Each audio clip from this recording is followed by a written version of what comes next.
Hey everyone, welcome back to the channel. Today we're diving into the dark, twisted world of madness by Shantel Tessier, a standalone dark romance set in a universe where each book connects with others, featuring new characters and intertwining storylines.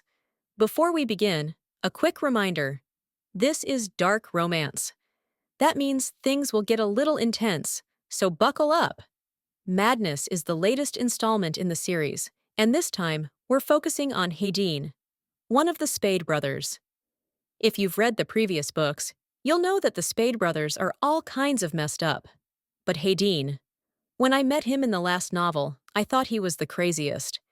And now, after reading this book, yeah, I might still think that. But his perspective, especially when it comes to his brother Saint, completely changed my view on who the true psycho might be in this family. I'm holding off final judgment until we get Cash and Adam's books, but so far, Haydn has stolen the spotlight. This novel, though, felt slightly different compared to the others in the series. Maybe it's because we're 6 books in, and the shock factor of entering the Lord's world has faded a little. Or maybe Tessier has found a way to dial things back while still keeping us hooked. Either way, I appreciated that this one didn't include some of the more extreme content, specifically the on-page rape and torture that we've seen in the past with other female characters. Don't get me wrong, it's still dark and twisted.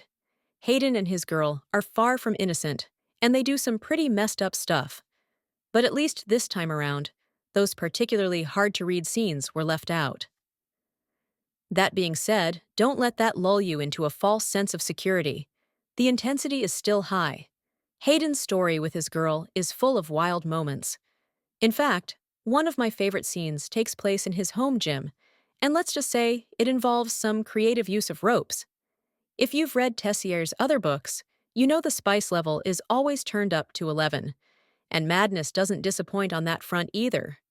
The smut was absolutely off the charts, but what I loved most is that there's also a solid plot underneath it all. You're not just turning the pages for the steam, you're also trying to figure out the twists and turns of the story. There were definitely some surprises along the way, and while I wasn't completely shocked by the big reveal of the puppet master, there were a few moments that genuinely took me off guard. One thing I've learned with these books is to never trust a death.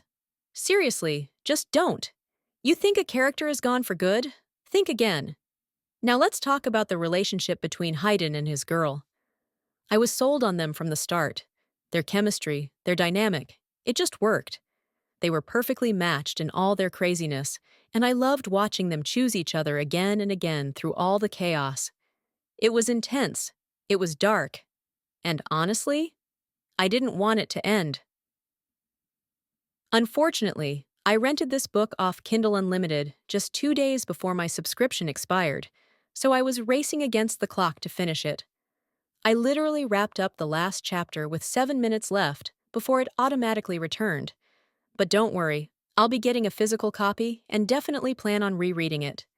Madness is one of those books that you just need to sit with, absorb, and revisit to fully appreciate. I can't wait to add this one to my Lord's collection and dive even deeper into this world as new books come out. Tessier keeps us guessing, keeps us hooked, and I'm ready for whatever she throws at us next. Thanks so much for watching. If you've read Madness or any of the other Lord's books, drop a comment below. I'd love to know your thoughts. Don't forget to like, subscribe, and hit the notification bell so you never miss a review. Until next time, stay twisted.